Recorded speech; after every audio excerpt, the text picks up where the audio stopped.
Hi kids, and welcome to Disney Animation Reviews. I'm Josiah Milky. And I'm Jordan Milky.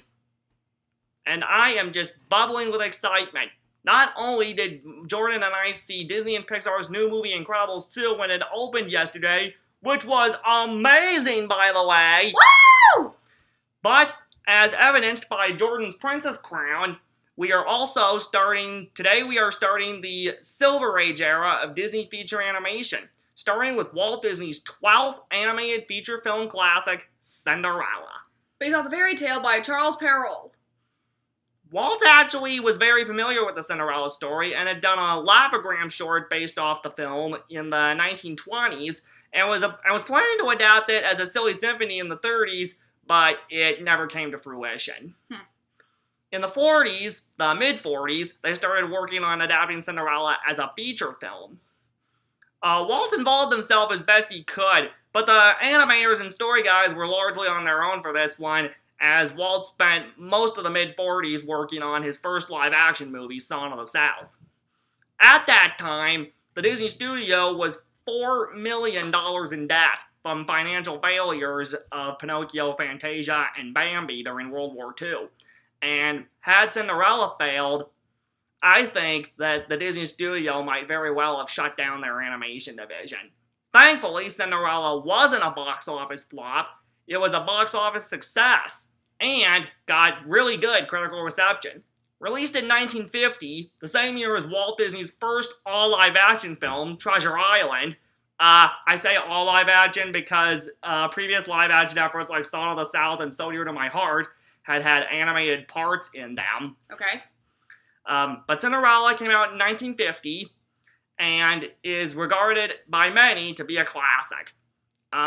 It's definitely an improvement from the first Disney princess story they did, which was Snow White, and is regarded by many. I think it's a favorite of lots of girls around the world, wouldn't you say? Yeah, I agree.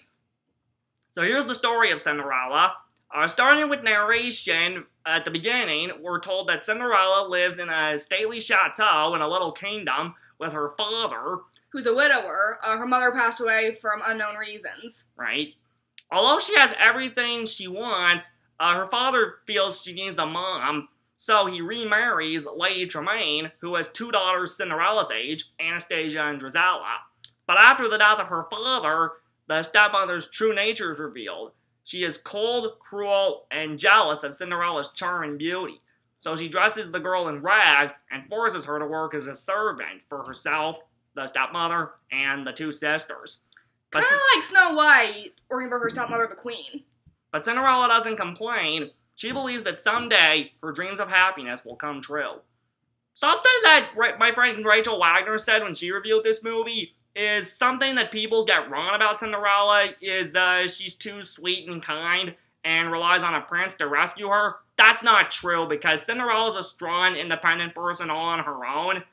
And because she has a kind heart, she's willing to do whatever it takes, knowing that someday she will get a happily ever after. And she can rely on herself. But she also does occasionally rely on not a prince, but her animal friends, the mice and the birds. As well as her dog Bruno and her horse. Right. The mice are pretty cute for Disney sidekicks. Some people can't get past those mouse voices, but I think they're pretty cute as far as Disney sidekicks go. I agree. In another part of the kingdom, the king is worried about his son, the prince. The king's obviously going to die sooner or later, and he wants the prince to marry so he can have kids, and the king can see those kids before he dies. So he has the Grand Duke organize a ball for the prince so he can pick a bride. And at the king's command, every eligible maiden must attend the ball, including Cinderella and her stepfamily. Cinderella's, of course, thrilled at this prospect. The stepsisters don't think the prince will want a servant for a bride, but the stepmother agrees, as long as Cinderella can get all her work done and find something suitable to wear. Cinderella finds a gown, an old dress belonging to her mom, But the stepmother and stepsisters keep numerous chores on her to prevent her from working on it. Luckily, the mice and the birds are willing to help. Although Cinderella's happy at what a great job the mice and the birds have done for her, the stepsisters are shocked at how beautiful she looks, and they tear the dress to pieces, leaving Cinderella at her lowest point. That's when the fairy godmother shows up, And this shows another example is that Cinderella doesn't need a man right away to help her.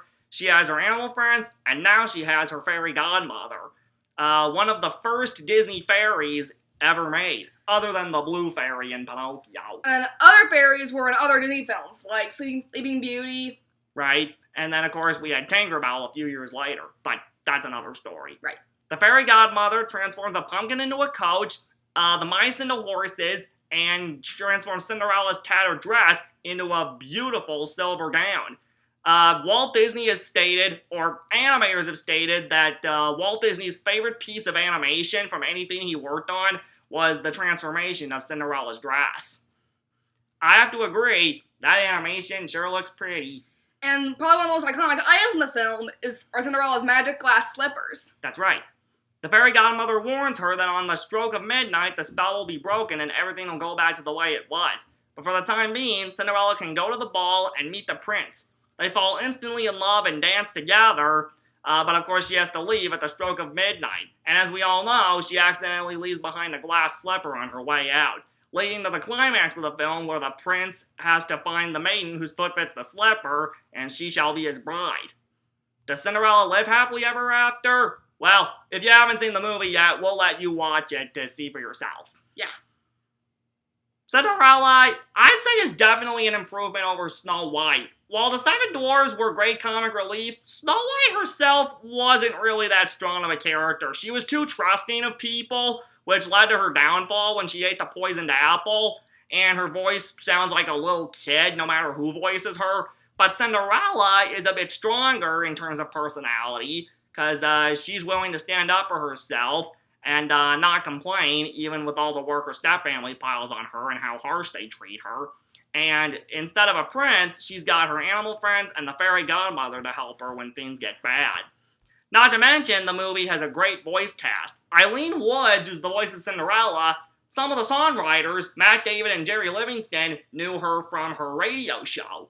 They asked her to sing a song or two from the movie as a demo, and they sent the tape in to Walt, and he was so impressed with her work that he called her in for an interview, and that's how she got the part. Other voice cast includes Eleanor Audley as Cinderella's evil stepmother, Lady Tremaine. They were the voice of Maleficent in Sleeping Beauty. Sound effects artist Jimmy McDonald, who had taken over for Walt as the voice of Mickey Mouse at the time, voices the mice in this film, or at the least bit the leaders, Jock and Gus. Louise Van Rooten does both the voices of the King and the Grand Duke. William Phipps, who recently passed away, is the voice of the Prince, although his singing voice is done by Mike Douglas. Rhoda Williams and Lucille Bliss are the stepsisters, Drizella and Anastasia. Believe it or not, Lucille also later sang the Canine Crunchy song in 101 Dalmatians. Verna Felton, who had gotten her start at Disney as the voice of the elephant's leader in Dumbo, voices the fairy godmother and went on to voice numerous other Disney characters. And, believe it or not, the gal that opens the film with her narration is Betty Lou Gerson, later the voice of the villainess from 101 Dalmatians, Cruella de Vil. This is also during the time when the Nine Old Men, Disney's animators who had trained under people like Bill Teitla and Art Babbitt, started to actually become the Nine Old Men. Let's see, it was Ward Kimball, Frank Thomas, Ollie Johnston, Eric Larson, Mark Davis, Milt Kahl, Les Clark, John Lounsbury, and Wolfgang Reitherman. Some of the key pairings of the animators and the characters they made include, but aren't limited to, Mark Davis and Eric Larson on Cinderella, Ward Kimball on the scenes with the mice and Lucifer the cat. Lucifer and the mice, the chase scenes and their fights with each other kind of provide the comic relief of the picture. Of course, Ward Kimball is probably most famous for Jiminy Cricket and Pinocchio, but he does a pretty good job with a bad guy like Lucifer.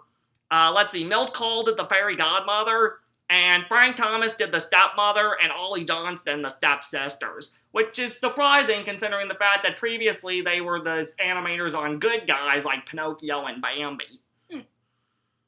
And of course, you can't have Cinderella without the music. For this, Disney turned to the Tin Pan Alley trio of Matt David, Al Hoffman, and Jerry Livingston. Incidentally, the score is done by Oliver Wallace and Paul J. Smith, who were stable composers at Disney at the time.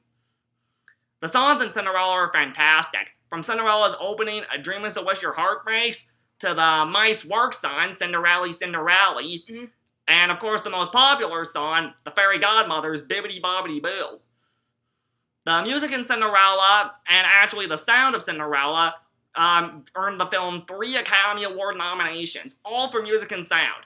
Nominations for Best Sound, Best Score, and Best Original Song, in this case, Bibbidi Bobbidi Boo. This was Disney's first animated film nominated for the Oscars since the 3 Caballeros, so that was definitely a triumphant achievement.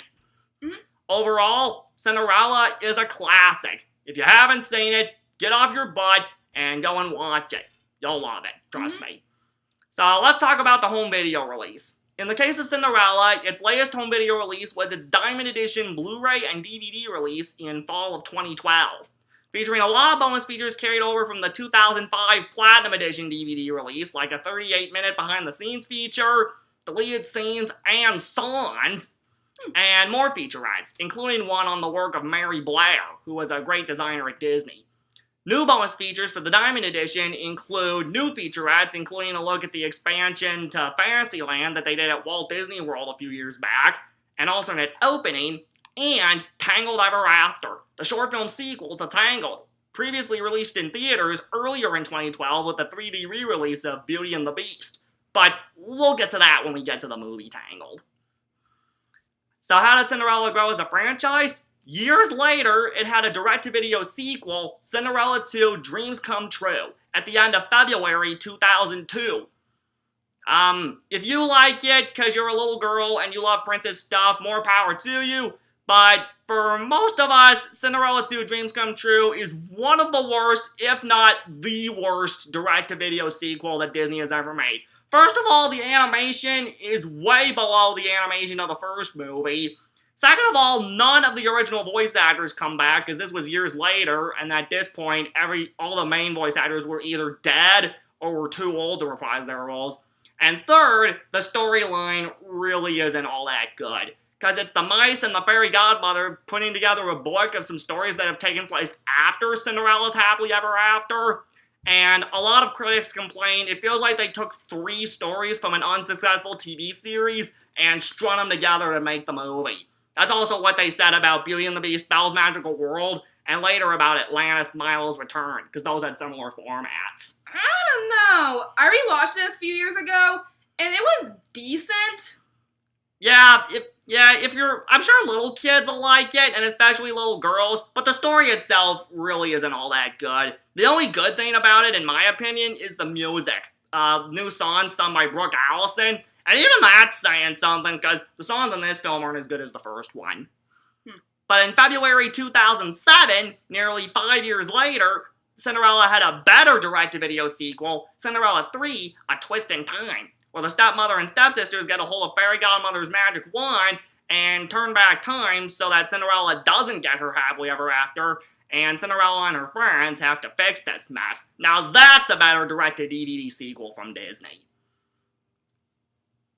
Disney also did a live-action remake of the original Cinderella a few years ago, spring of 2015, directed by Kenneth Branagh and starring Lily James as Cinderella, Richard Madden as the prince, who gets a bigger role this time, because originally they were going to have the prince play a bigger role in the animated film, but he was too difficult to draw, so his time on screen was shortened, just like the prince in Snow White.